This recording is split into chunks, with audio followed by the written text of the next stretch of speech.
यदा यदा हि धर्मस्य ग्लानिर्भवति भारत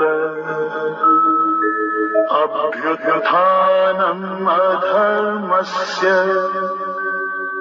तदात्मानं सृजाम्यहम् परित्राणाय साधूनां विनाशाय च दुष्कृताम् धर्म संस्थापनार्थाय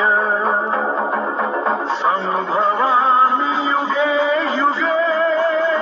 মহান যোদ্ধা কুরুক্ষেত্র যুদ্ধের লড়াইয়ের শুরুতেই একটি গভীর মানসিক সংকটের মধ্যে পড়েন। কুরুক্ষেত্র যুদ্ধ শুরু হতে যাচ্ছে এবং অর্জুন তার রথ থেকে যুদ্ধক্ষেত্র দেখেন।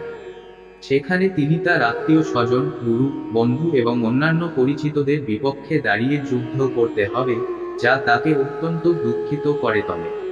অর্জুন হতাশ হয়ে পড়েন এবং যুদ্ধের ন্যায্যতা নিয়ে সংশয় প্রকাশ করেন।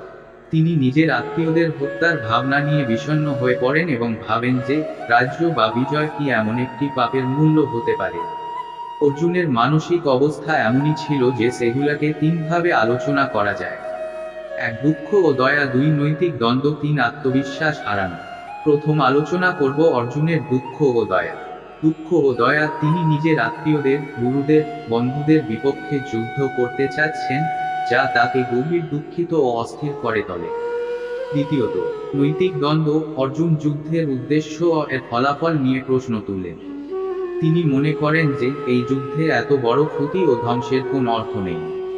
তৃতীয়ত, আত্মবিশ্বাস হারানো: তার মনের দুশ্চিন্তা ও হতাশায় তিনি যুদ্ধ থেকে সরে যাওয়ার কথা ভাবেন, এমনকি পৃথিবী ছেড়ে চলে যাওয়ার কথা চিন্তা করেন। অর্জুন তার পরিস্থিতির কথা ভেবে সারথি বাসুদেবের কাছে পরামর্শ নিতে চান।